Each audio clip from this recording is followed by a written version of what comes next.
उस अंतर्यामी परमात्मा ने अपने सत्सेवक बच्चे छांट लिए और सात संगति रूपी हाथी पे बैठा दिया कि बस मेरे तो यही हैं, गोता मारूं सुर्ग में जा बैठूं पाताल। देखो जब भी कोई अच्छी बात होती है हाथ का निशान या फिर गुब्बारा आ जाता है। तो परमात्मा कहते हैं गोता मारूं सुर्ग में जा बैठूं पाताल, गरीब दास ढूंढता फिरूं अपने हीरे मोती लाल।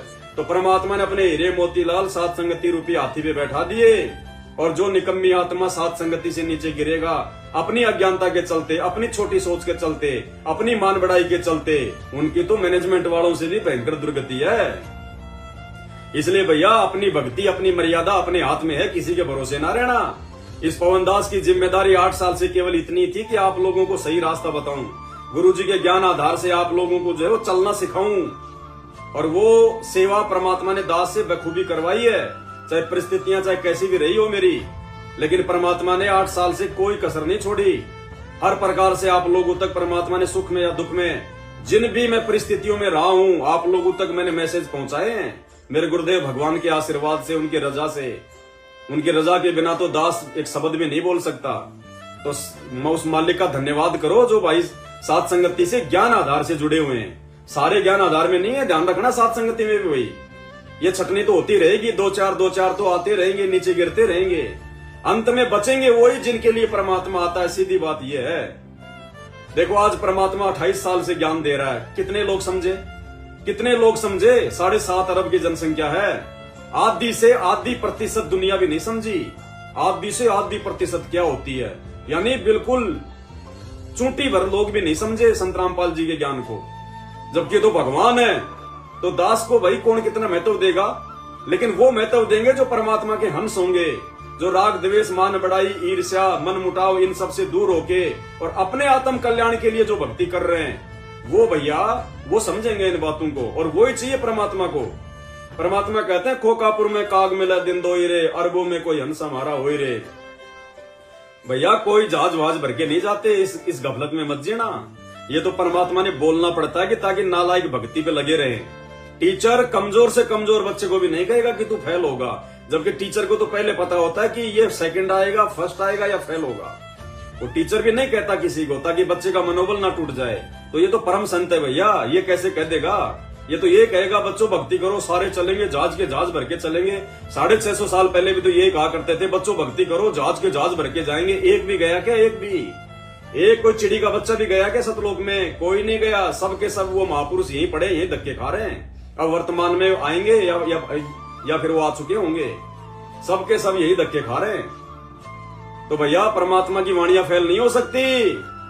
सड़दल दोनों दीन का मन में दोष ने धार, सतगुरु का कोई एक है काल का सब संसार। खोकापुर में काग मिला दिन दो रे, अरबों में कोई हंस हमारा हो रे। अरबों में कोई, तो 7 अरब की जनसंख्या है। अब अरबों में कोई हंस हमारा हो रे।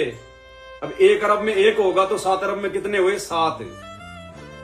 भैया ये कोई मौसी का घर नहीं है जो हम सतलोक चले जाएंगे। असंख्य युग हो गए धक्के खाते खाते। ये कलयुग की पिछली पीढ़ी भी ना जाने हमने कितनी बर्बाद कर दी, रह जाते हैं। इसीलिए परमात्मा कहते हैं ये संसार विघन की घाटी, कोई निकलेगा बिरला सूर। भैया कोई बिरला निकलेगा, बिरला। और कौन बिरला? गुरुपद सेव बिरला कोई, जहां पे कृपा साहिब की हुई। कोई बिरला ही निकलेगा यहां से। और भैया वो बिरले परमात्मा सात संगति से निकालेगा, चाहे 100 हो, चाहे 1000 हो, चाहे 500, परमात्मा ही छाटेगा। और कौन छटेगा? जो हर प्रकार से बिल्कुल निरअभिमानी होके, मान बढ़ाई से दूर हटके, चाहे कोई दूसरा भगत उसके बारे में कुछ भी क्यों ना कहे। जैसे दास के विषय में 8 साल से ना जाने संगत क्या क्या भोग रही है। कोई तो गुरुद्रोही कहता है, कोई काल का दूत कहता है, कोई ठग कहता है, कोई पता नहीं क्या कहता है। कितने काल के दूत मेरे पीछे लग रहे हैं। दास ने कभी किसी की बात को सीरियस लिया? दास वो करता है जो मेरा परमात्मा मुझे प्रेरणा करता है, जो मेरा गुरु मुझे जो सत्प्रेरणा करता है, मैं वो ही करता हूं। मैं भक्तों की नहीं मानता। कोई कौन मेरे बारे में क्या कह रहा है मुझे इसकी परवाह नहीं है। अरे मैं तो गलत हो सकता हूं, जीव हूं, ये मेरा भगवान तो गलत नहीं है। इसके बारे में भी दुनिया क्या क्या कह रही है। तो भैया ये दुनिया तो काल की भांग पी के बोलती है। हमें दुनिया की बातों में ध्यान नहीं देना। हमने अपने परमात्मा के मिशन को समझ के परमात्मा के वचनों पे चलना है। फिर चाहे दुनिया कुछ बोले, भगत कुछ बोले, संगत कुछ भी बोले, कुछ भी बोले, चाहे वो आपके बारे में सच कहे चाहे झूठ कहे, आपने ध्यान ही नहीं देना। क्योंकि हमने तो अपने गुरुदेव भगवान की नजरों में सच्चा मुच्चा रहना है, संगत की नजरों में सच्चा मुच्चा बनना नहीं हमने। नहीं भैया, ये सत का मार्ग है। संगत के सामने हम क्या सच्चा मुच्चा बनेंगे? संगत हमें पार कर देगी क्या? संगत हमारा उद्धार कर देगी क्या? जो हमारा उद्धार करने वाला है, जो हमें मोक्ष देने वाला है, जो अंतर्यामी है, हमें उसकी नजरों में सच्चा मुच्चा रहना है। तो भैया 8 साल से दास के विषय में क्या संगत बोल रही है, क्या नहीं बोल रही है, और आज भी क्या चल रहा है, दास को कभी इन चीजों की परवाह नहीं होती है। दास कभी ध्यान ही नहीं देता इन बातों पे।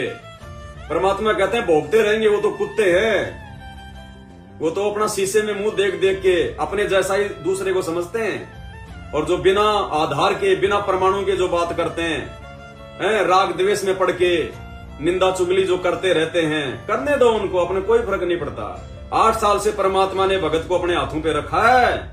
आप सबको पता है कितने दुश्मन है इस दास के, कितने दुश्मन, जान से मारने तक की पूरी प्लानिंग, पूरी कोशिशें, घर में आके मेरे ऊपर हमला किया, जानवरों की तरह मारा, मुकदमे कर दिए, हर प्रकार से नीचे गिरा दिया, लेकिन मेरे गुरुदेव भगवान ने मुझे हमेशा अपने हाथ पे रखा है। तो भैया मैं तो मेरे गुरुदेव भगवान के प्रति सच्चा मुच्चा रहना चाहता हूँ, संगत के प्रति नहीं।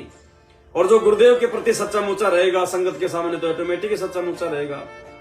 तो भगत भाई बहनों, जिसने सतलोक प्राप्त करना है, ये नियम है, ये रूल है।